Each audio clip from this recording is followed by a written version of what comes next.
Oui, bonjour. Oui, bonjour David. Ben, comme convenu, tu sais, j'appelle donc tous les doyens et je commence par toi. Pour l'interview de la rentrée, Alors, en deux mots, c'est quoi ta faculté et c'est quoi surtout ta priorité pour cette année. D'accord. Alors pour moi, la faculté de philosophie et lettres de l'Université de Namur, c'est une faculté avec 5 filières d'études dans les sciences humaines, dans la littérature, art, histoire, culture, qui sont des facultés qui ont fait le pari de développer des cours de spécialité plutôt que des mineurs, plutôt que des cours très généraux. Donc, dans nos différentes filières, les étudiants sont vraiment formés à leur spécialité dès le départ. Cela n'exclut pas évidemment des choix d'options assez riches selon les départements. Comme doyen, j'entends surtout développer ce qui a déjà été mis en place d'ailleurs, un travail d'équipe essentiellement. En termes de priorités, il y en a quelques-unes.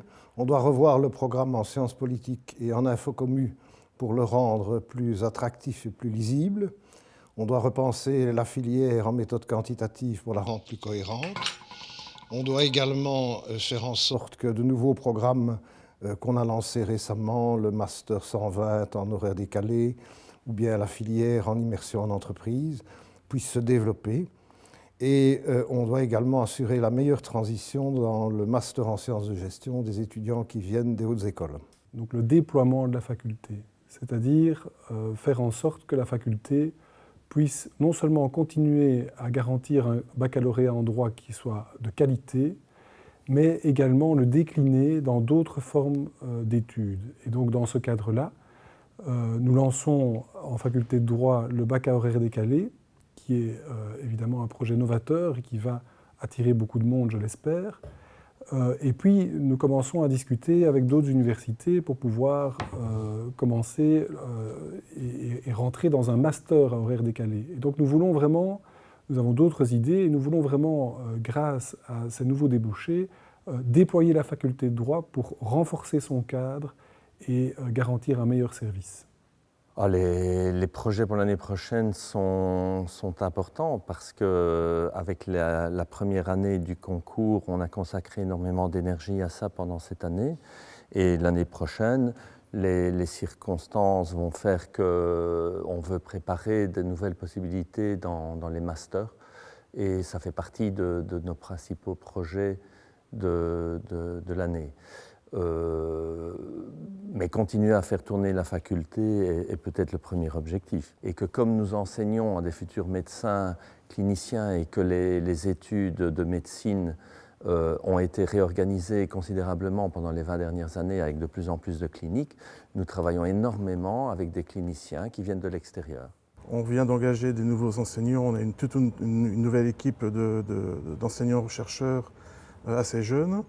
Et je te dirais que ma priorité pour les prochaines années, c'est de donner vie au projet de tous mes collègues qui sont extrêmement enthousiastes, remplis d'idées.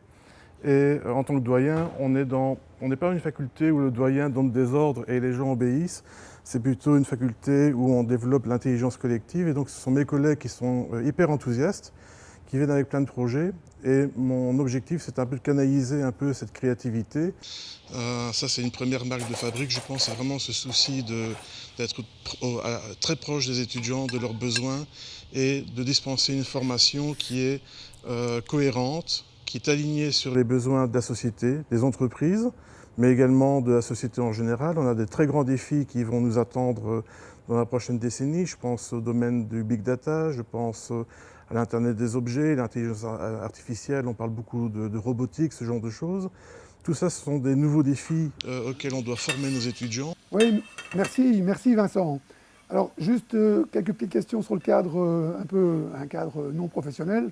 Première question, as-tu un hobby? Un hobby oui, je n'ai plus beaucoup de temps de faire des hobbies, mais si je dois t'en donner un, c'est certainement la photographie, avec une petite préférence pour quelque chose qui paraît un peu anecdotique pour un informaticien, c'est que j'ai une petite préférence pour la photographie argentique. J'aime beaucoup quand j'ai le temps et quand je suis en vacances, j'aime beaucoup prendre des photos. Je me balade avec mon appareil photo autant que je peux et ça fait partie de mes plaisirs. Je nage et je cours et ça me permet d'avoir un équilibre.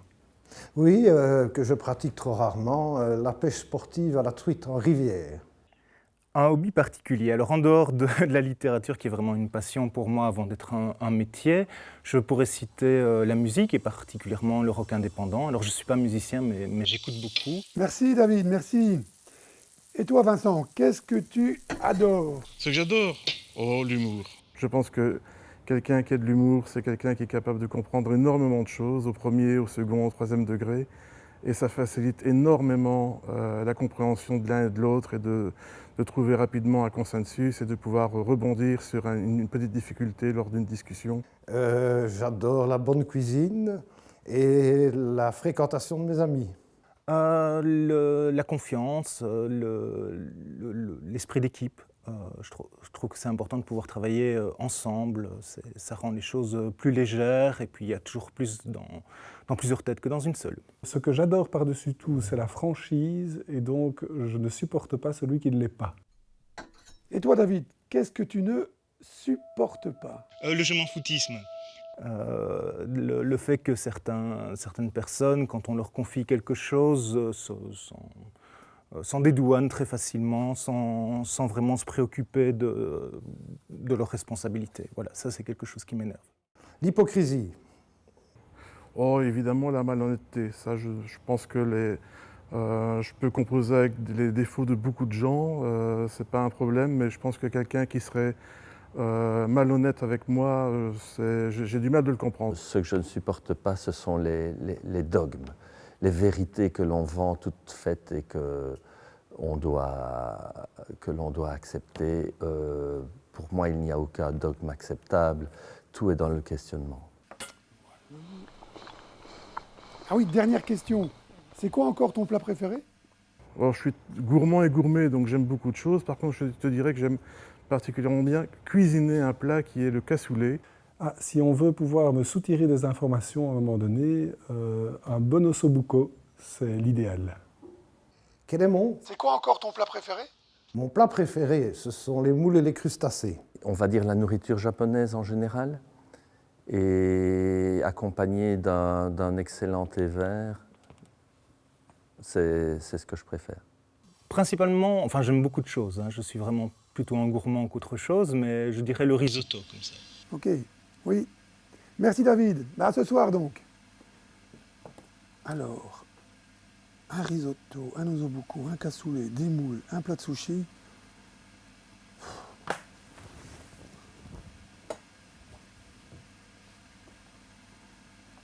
Oui, bonjour, c'est pour une réservation. Oui, 6 personnes. Oui, American Frites pour tout le monde.